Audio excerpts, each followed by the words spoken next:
পাঞ্জাব প্লেয়ারদের খিদে মেটাতে গিয়ে নাজেহাল প্রীতি। সেই রাতে ম্যাচের পর কী ঘটেছিল? আইপিএল মানেই ক্রিকেট আর বিনোদনের এক অদ্ভুত ককটেল। মাঠের খেলার পাশাপাশি এখানে মাঠের বাইরেও নানা ঘটনা ঘটে, যা নিয়ে ফ্যানেদের কৌতূহলের অভাব নেই। আইপিএল মানেই অভাব নেই। কোনো ঘটনা সামনে আসে, কোনো ঘটনা আবার আসে না। আবার এমন কিছু অজানা ঘটনা উঠে আসে বহু বছর পর।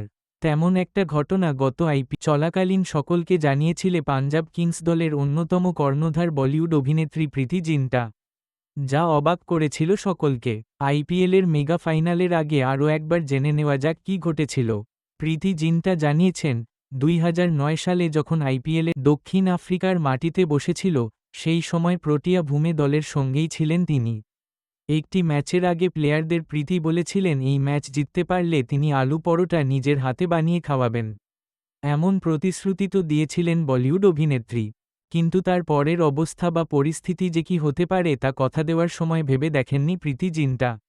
সেই ম্যাচ জিতে যায় তৎকালীন কিংস 11 পাঞ্জাব দল। ম্যাচ জিতে হোটেলে ফেরে গোটা দল, কিন্তু হোটেলের খাবার যুবরাজ সিং, ইরফান পাঠানদের পছন্দ হয়নি।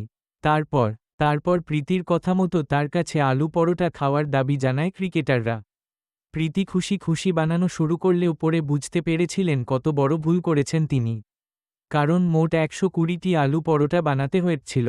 প্রীতি জিন্টা জানিয়েছেন, ছেলেরা যা কতটা খেতে পারে সেই দিন আমি বুঝতে পেরেছিলাম।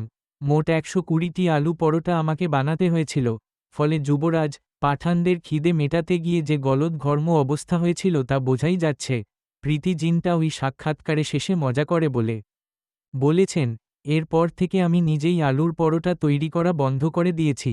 তবে 14 বছর পর এই মজাদার ঘটনা যে ক্রিকেট প্রেমী থেকে শুরু করে সকলকে খুব মজা দিয়েছে তা মানতেই হবে।